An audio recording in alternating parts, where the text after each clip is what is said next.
Hello everyone, welcome to my channel math expert by Santosh ma'am. आज हम 12th class की matrix को ही आगे करेंगे। लास्ट वीडियो में हम मैट्रिक्स की definition, types of matrix, transpose of matrix, symmetric, skew symmetric matrix ये सब कर चुके हैं। आज हम मैट्रिक्स का नेक्स्ट टॉपिक करेंगे, इनवर्स ऑफ ए मैट्रिक्स, व्युत्क्रम मैट्रिक्स। तो inverse of A matrix, inverse क्या होता है?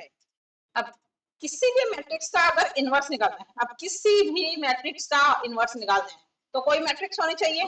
तो मान लिया ए कोई मैट्रिक्स है, let A is any matrix. अब हमने क्या बोला है, किसी भी मैट्रिक्स का इनवर्स निकालना है तो जिस मैट्रिक्स का इनवर्स निकालना है वो मैट्रिक्स कौन सी होगी हमारे पास? ए। ओके, अब ए का इनवर्स निकालना है तो इनवर्स निकालने के लिए हमने एक और मैट्रिक्स ले ली, let b is any other matrix.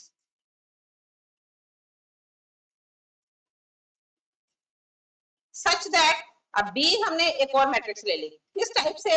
इस प्रकार से, इस प्रकार से है कि A B is equal to I is equal to B. अब देखो क्या लिखा मैंने, माना ए कोई मैट्रिक्स है, माना बी कोई दूसरी मैट्रिक्स इस प्रकार से है कि, सच दैट इस प्रकार से है कि ए बी और बी ए का मल्टीप्लाई, अगर ए बी को ए को बी से मल्टीप्लाई करें या बी को ए से मल्टीप्लाई करें तो सॉल्यूशन किसके इक्वल आ रहा है? आई के इक्वल। जहां पर आई क्या होती है हमारे पास? यूनिट मैट्रिक्स, यानी कि तत्समक मैट्रिक्स, जिसे मैं अपनी लास्ट वीडियो में करवा चुकी हूँ। यूनिट मैट्रिक्स क्या होती है? जिसमें डायगोनल की वैल्यू 1 होती है, बाकी सारे एलिमेंट 0 होते हैं, उसे हम यूनिट मैट्रिक्स, तत्समक मैट्रिक्स कहते हैं। ओके, अगर ए बी ए को बी से मल्टीप्लाई करें, आंसर यूनिट मैट्रिक्स, बी को ए से मल्टीप्लाई करें, आंसर यूनिट मैट्रिक्स आ जाए। तो गिवन मैट्रिक्स, अब गिवन मैट्रिक्स क्या थी? ए यानी गिवन मैट्रिक्स। तो गिवन मैट्रिक्स हमारे पास क्या? ए। तो यहाँ पर ए का इनवर्स क्या होगा? बी के इक्वल होगा। अगर ए को बी से मल्टीप्लाई किया आई, तो क्या लिखा हमने? ए का इनवर्स बी के इक्वल। अब यही सॉल्यूशन हमारे पास बी और ए में भी आ रहा है, यानी बी को ए से मल्टीप्लाई किया, आंसर आई आ रहा है। इट मींस बी का इनवर्स ए के इक्वल होगा। ओके, समझ में आया आपको? इसे हम एक एग्जांपल के द्वारा समझते हैं। तो एग्जांपल देखो, यहाँ पर क्या है हमारे पास? If a is equal to, first row में 2 3, सेकंड रो में 1 और 2, and b is equal to, first row में 2 3, सेकंड रो में -1 2। अब यहाँ देखो, अगर हम ए को बी से मल्टीप्लाई करें, मल्टीप्लाई हम कर चुके हैं लास्ट वीडियो में, कैसे मल्टीप्लाई होता है? ए को बी से, यानी 2 3 और 1 2, इसे हमने मल्टीप्लाई किया 2 3 और -1 2 से। ओके, तो मल्टीप्लाई कैसे होता है? यहाँ पर फर्स्ट नंबर पर कौन सा एलिमेंट आएगा? 1 1, a11, a12, a13, सीक्वेंस ये होता है 2 1 2 2 2 3 एंड सो ऑन, इस तरह से चलता रहता है। तो फर्स्ट नंबर पे कौन सा एलिमेंट आता है? 1 1 में फर्स्ट रो फर्स्ट कॉलम। अब देखो यहाँ पर फर्स्ट रो कौन सी है? 2 3, और फर्स्ट कॉलम कौन सा है? 2 1, यानी फर्स्ट रो को फर्स्ट कॉलम से मल्टीप्लाई करना है। लेकिन उससे पहले यहाँ पर चेक जरूर करोगे, रो और कॉलम की संख्या कितनी है? यहाँ पर 2 × 2। ए में नंबर ऑफ कॉलम और बी में नंबर ऑफ रो अगर सेम है तभी मल्टीप्लाई होगा, अदरवाइज मल्टीप्लाई नहीं होगा। सेम आता ना, यहाँ पर नंबर ऑफ कॉलम और नंबर ऑफ रो इक्वल है तो मल्टीप्लाई करता है फर्स्ट रो को फर्स्ट कॉलम से। फर्स्ट रो में 2 एलिमेंट है, फर्स्ट कॉलम में 2 एलिमेंट है, तो फर्स्ट एलिमेंट को फर्स्ट एलिमेंट से, सेकंड को सेकंड से। तो 2 2 जा 4, प्लस में 3 को -1 से मल्टीप्लाई किया तो क्या देगा हमारे पास? -3। ओके, नेक्स्ट एलिमेंट क्या होता है? a12, 1 2, 1 का मींस फर्स्ट रो, 2 का मींस सेकंड कॉलम। अब यहाँ पर फर्स्ट रो और सेकंड कॉलम कौन सी है? यहाँ पर फर्स्ट रो कौन सी है? 2 3, और सेकंड कॉलम कौन सा है? -3 2। तो फर्स्ट रो को सेकंड कॉलम से मल्टीप्लाई करें तो देखो 2 को -3 से मल्टीप्लाई होगा और 3 को 2 से मल्टीप्लाई होगा तो 3 2 जा 6। ओके, नेक्स्ट एलिमेंट क्या होता है हमारे पास A21। आगे हमारे पास यहाँ पर देखो इधर क्या 1 3 का means first row third column नहीं है हमारे पास, बी मैट्रिक्स में थर्ड कॉलम नहीं है ना, तो एलिमेंट सिर्फ यहाँ तक आएंगे।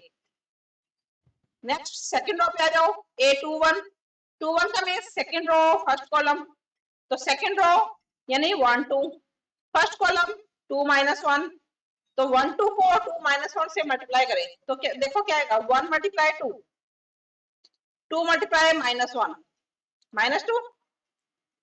अगेन नेक्स्ट क्या होगा 2 2, सेकंड रो सेकंड कॉलम, तो सेकंड रो तो 1 2 है, सेकंड कॉलम हमारे पास क्या आ गया -3 2, सेकंड कॉलम क्या आ गया हमारे पास -3 2। तो सॉल्यूशन देखो 1 को -3 से किया और 2 को 2 से किया। ओके, तो A B is equal to क्या आ रहा है solution, 4 -3 -6 + 6 2 -2 4 -3। A B is equal to 1 0 0 1, unit matrix है जिसे हम आई से लिखते हैं। अगर ए को बी से मल्टीप्लाई किया सॉल्यूशन आई, यूनिट मैट्रिक्स आ रहा है तो ए का इनवर्स बी होगा। ओके, आगे समझ में आपको? आगे देखो इनवर्स मैट्रिक्स के बाद कुछ प्रॉपर्टी होती है, हम यहाँ पर पढ़ेंगे कुछ लॉ नियम, जिसमें सबसे पहला नियम होगा हमारे पास सहचार्य नियम,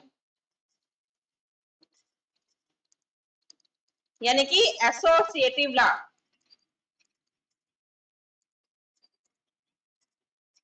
अब एसोसिएटिव लॉ क्या होता है, हम मैट्रिक्स का चैप्टर पढ़ रहे हैं, तो मैट्रिक्स में हमारे पास हमने मान लिया कि 3 मैट्रिक्स है, ए बी और सी, 3 मैट्रिक्स है जो कि गिवन है। ओके, हमें प्रूव करना है एसोसिएटिव लॉ, सहचार्य नियम। तो सहचार्य नियम क्या होगा, ए को बी से मल्टीप्लाई करें और उसे जो सॉल्यूशन आए उसे सी से मल्टीप्लाई करें, या हम पहले बी और सी का मल्टीप्लाई कर लें, जो सॉल्यूशन आएगा उसको ए से मल्टीप्लाई कर लें, तो ये आंसर इक्वल होगा बाय एसोसिएटिव लॉ, सहचार्य नियम के से ये वैल्यू इक्वल आएगी। जितने भी लॉ अब मैं आपको बताऊंगी वो सारे के सारे नियम या तो एडिशन के लिए होंगे या मल्टीप्लिकेशन के लिए होंगे। ओके, ये सब्ट्रैक्शन या डिवाइडेशन के लिए लॉ सेटिस्फाइड नहीं होते। अब यहाँ पर मैंने क्या किया, ए और बी का मल्टीप्लाई और जो सॉल्यूशन आया सी से मल्टीप्लाई, यानी ये लॉ किसके लिए है, फॉर मल्टीप्लिकेशन, गुना के लिए। ओके, अगर मैं इसी लॉ को एडिशन के लिए लिखूं तो क्या बन जाएगा, ए को बी में ऐड किया और जो सॉल्यूशन आया उसमें सी को ऐड कर दिया, या बी और सी को ऐड किया, जो सॉल्यूशन आया उसको ए में ऐड कर दिया, तो जो भी आंसर आएगा वो आपस में इक्वल आना चाहिए, यानी लेफ्ट साइड और राइट साइड इक्वल होगी। ये लॉ एसोसिएटिव लॉ है, किसके लिए, for addition. Okay, second law है आइडेंटिटी लॉ, जिसे हम कहते हैं तत्समक नियम।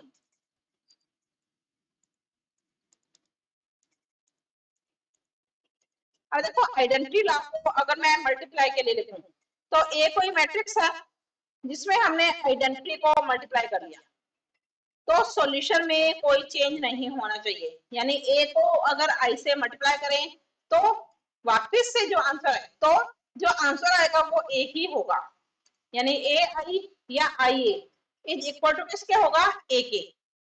अगर किसी मैट्रिक्स को ऐसी मैट्रिक्स से मल्टीप्लाई किया जिससे आंसर में कोई चेंज नहीं हो रहा, तो जिस मैट्रिक्स से हमने मल्टीप्लाई किया है वो मैट्रिक्स हमारे पास आइडेंटिटी मैट्रिक्स कहलाएगी, और ये एलिमेंट जिस मैट्रिक्स से हमने मल्टीप्लाई किया वो कोई ना कोई एलिमेंट होगा, तो ये एलिमेंट क्या कहलाएगा, आइडेंटिटी एलिमेंट। ओके, ये मैट्रिक्स पूरी की पूरी आइडेंटिटी मैट्रिक्स कहलाएगी, और इसके अंदर जो भी एलिमेंट हम लिखेंगे वो एलिमेंट क्या कहलाएंगे, आइडेंटिटी एलिमेंट, और ये आई आइडेंटिटी मैट्रिक्स कहलाती है। ये किसके लिए, आई को ए से मल्टीप्लाई किया, तो ये फॉर्मूला किसके लिए है, for multiplication. Okay, inverse law, अभी हमने इनवर्स का टॉपिक किया था, यानी इनवर्स लॉ, इसे कहते हैं प्रतिलोम नियम। अब ये इनवर्स लॉ क्या होता है कि अगर ए कोई मैट्रिक्स है, ए एक गिवन मैट्रिक्स है, अगर इस गिवन मैट्रिक्स को किसी मैट्रिक्स से मल्टीप्लाई करें, किसी दूसरी मैट्रिक्स से, सॉल्यूशन आई के इक्वल आ जाए। ये मैंने अभी आपको इसी वीडियो में स्टार्टिंग में बताया था। अगर a B is equal to I या b a is equal to I है, तो ए को अगर हमने ऐसी मैट्रिक्स से मल्टीप्लाई किया, सॉल्यूशन आइडेंटिटी मैट्रिक्स के इक्वल, यूनिट मैट्रिक्स के इक्वल आ रहा है, तो हम क्या लिखेंगे कि ए का इनवर्स बी होगा और बी का इनवर्स ए होगा। ओके, ये कहलाता है इनवर्स लॉ। ये मल्टीप्लिकेशन के लिए है, फॉर मल्टीप्लिकेशन। इसी को अगर एडिशन में लिखना है तो क्या आ जाएगा हमारे पास कि अगर ए में ऐसी मैट्रिक्स को ऐड किया कि आंसर आई आर, यानी यूनिट मैट्रिक्स आ रही है, या b plus a is equal to I, तो हम क्या लिखेंगे, ए का इनवर्स बी होगा और बी का इनवर्स ए होगा। ओके, यहां पर ये कहलाएगा फॉर एडिशन। ओके, क्लियर है। फोर्थ लॉ है डिस्ट्रीब्यूटिव लॉ, जिसे हम कहते हैं बंटन नियम। अब ये डिस्ट्रीब्यूटिव लॉ क्या होता है, डिस्ट्रीब्यूटिव लॉ में लिखा जाता है अगर ए बी सी कोई तीन मैट्रिक्स है, if a b and c any three matrix, then a dot b plus c, यानी बी प्लस सी, दो मैट्रिक्स को ऐड कर दिया बी और सी को, जो सॉल्यूशन आया उसको ए को उस सॉल्यूशन से मल्टीप्लाई किया। ओके, देन आंसर क्या आना चाहिए, a dot b plus a dot c. It means a का बी से मल्टीप्लाई प्लस ए का सी से मल्टीप्लाई किसके इक्वल होगा, बी प्लस सी का एडिशन, और जो सॉल्यूशन है उसका ए से मल्टीप्लाई। ओके, या इसी को हम ये भी लिख सकते हैं B plus C dot A is equal to B dot A plus C dot A. ये फॉर एडिशन एंड मल्टीप्लिकेशन, इसमें एडिशन का भी यूज हुआ है और मल्टीप्लिकेशन का भी, तो इसे कहेंगे for addition and multiplication. Okay, ये है मैट्रिक्स के लिए प्रॉपर्टी, गुणधर्म। ओके, मैंने आपको यहाँ पर चार नियम बताए, associative law, identity law, inverse law और डिस्ट्रीब्यूटिव लॉ। जो मैट्रिक्स है, हम मैट्रिक्स का चैप्टर पढ़ रहे हैं, मैट्रिक्स इन चारों लॉ को सेटिस्फाइड करता है। ओके, अब इन लॉ का यूज करते हुए हम एक थ्योरम करेंगे। तो थ्योरम क्या है हमारे पास, यदि ए और बी समान कोटि के व्युत्क्रमणीय मैट्रिक्स हो, ए और बी समान कोटि के, यानी कि ए और बी दो मैट्रिक्स है जिनका ऑर्डर सेम है, के व्युत्क्रमणीय मैट्रिक्स, और ए और बी का इनवर्स भी पॉसिबल है। अब यहाँ पर गिवन क्या है, इफ ए एंड बी, अगर ए और बी इनवर्स मैट्रिक्स है, इट मींस ए का इनवर्स भी पॉसिबल है, बी का इनवर्स भी पॉसिबल है। Okay, of the same order, और दोनों मैट्रिक्स का ऑर्डर क्या है, समान है, then prove that A B का होल इनवर्स, तो सिद्ध क्या करना है हमें, ए बी का whole inverse is equal to B inverse A inverse के इक्वल होना चाहिए। अब देखो यहाँ पर वर्डिंग क्या बोली है, ए और बी आर इनवर्स मैट्रिक्स, यानी हमें गिवन क्या है, हम स्टार्टिंग में अगर लिखें तो प्रूफ में क्या देगा हमारे पास, मान लिया A and B are inverse matrix, okay, of the same order, यानी कि हमें गिवन क्या है, A and B are the same order matrix,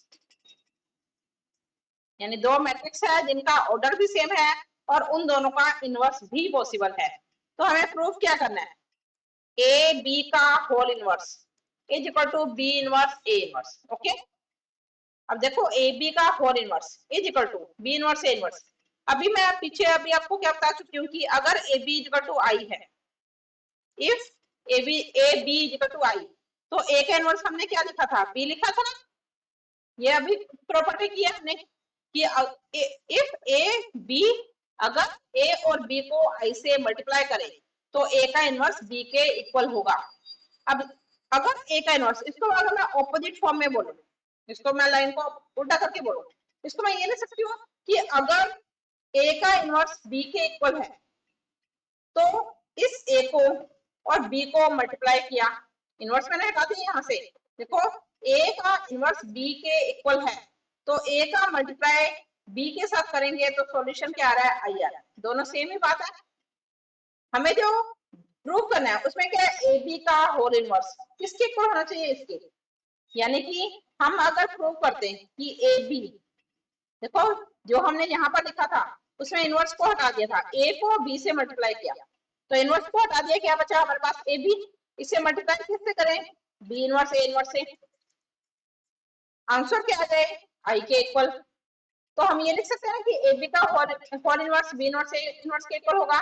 यानी कि हमें प्रूव क्या करना है, यहाँ पर ये वाला पार्ट, ए बी को बी इनवर्स ए इनवर्स से मल्टीप्लाई करना है और आंसर भी हमें पता है क्या आना चाहिए, आई के इक्वल आना चाहिए।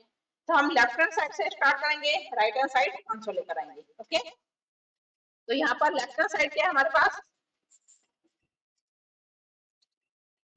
लेफ्ट हैंड साइड से अगर हम स्टार्ट करें तो क्या आ रहा है हमारे पास, ए बी को बी इनवर्स ए इनवर्स से मल्टीप्लाई करना। हम अभी पीछे ला कर चुके हैं, उसमें ला था एसोसिएटिव ला। एसोसिएटिव ला क्या था कि अगर एक, अगर एसोसिएटिव ला क्या था, ए को बी से मल्टीप्लाई करके सी से मल्टीप्लाई करें या पहले बी सी का मल्टीप्लाई करके उसे ए से करें, तो आंसर सेम आ रहा है। यानी मैट्रिक्स में अगर हम मल्टीप्लाई करें तो उसमें ए बी सी का मल्टीप्लाई करना है तो किन्हीं भी दो मैट्रिक्स को पहले मल्टीप्लाई कर सकते हैं। तो इसी प्रॉपर्टी को अब मैं यहाँ पर अप्लाई करूंगी।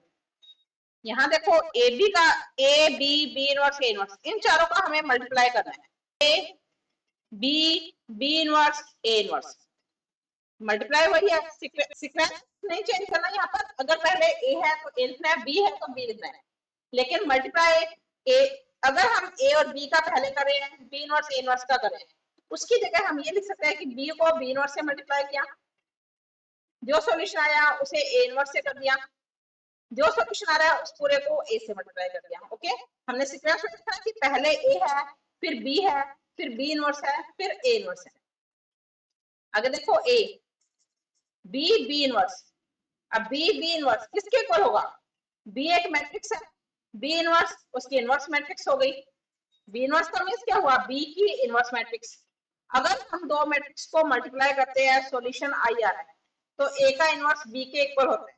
ओके, अब बी इनवर्स, बी की इनवर्स मैट्रिक्स बी इनवर्स होगी, तो अगर किसी मैट्रिक्स को उसके इनवर्स से मल्टीप्लाई करें, यही बना ना कि अगर किसी मैट्रिक्स को उसकी इनवर्स मैट्रिक्स से मल्टीप्लाई करें, बी क्या है, ए की ही इनवर्स मैट्रिक्स है, तो सॉल्यूशन क्या आएगा हमारे पास, आई के इक्वल। इसे हम ये लिख सकते हैं, ए बी की जगह हम क्या लिख सकते हैं, a inverse is equal to I. तो यहाँ देखो, अगर, तो यहाँ देखो बी बी इनवर्स ये आई के इक्वल होगा ए इनवर्स। समझ में आया ना आपको। अब यहाँ पर कौन सी प्रॉपर्टी लगी है, ए को आई से मल्टीप्लाई हो रहा है, ए को आई से मल्टीप्लाई करने का मींस आइडेंटिटी मैट्रिक्स अप्लाई हो रही है, यानी आइडेंटिटी लॉ अप्लाई हो रहा है। आइडेंटिटी लॉ क्या था हमारे पास, यानी तत्समक नियम क्या था हमारे पास, ए को आई से मल्टीप्लाई करे तो ए आएगा, ए इनवर्स। ओके, अब ए इनवर्स, यहाँ देखो ए इनवर्स किसके इक्वल है, आई के इक्वल है, तो सॉल्यूशन क्या आया, ए बी को बी इनवर्स ए इनवर्स से मल्टीप्लाई किया तो आंसर क्या आ रहा है, आई के इक्वल आ रहा है, यानी कि राइट हैंड साइड आ रही है हमारे पास। तो हम क्या लिख सकते हैं, हेंस, तो हम यहाँ क्या लिख सकते हैं, हेंस ए बी का whole inverse is equal to B inverse A inverse होगा। ओके, आगे समझे आपको ये टॉपिक। आई होप आपको आज का टॉपिक समझ में आ गया होगा। अगर आपको कोई डाउट है तो आप वीडियो को रिवाइंड कर सकते हो और मुझे कमेंट कर सकते हो। अगर आपको मेरी वीडियो अच्छी लगे तो आप इसे लाइक करें, शेयर करें, सब्सक्राइब करें और बेल आइकन पर क्लिक करें ताकि मेरा नोटिफिकेशन आप तक पहुंच सके। धन्यवाद, मिलते हैं नेक्स्ट वीडियो में नए टॉपिक के साथ।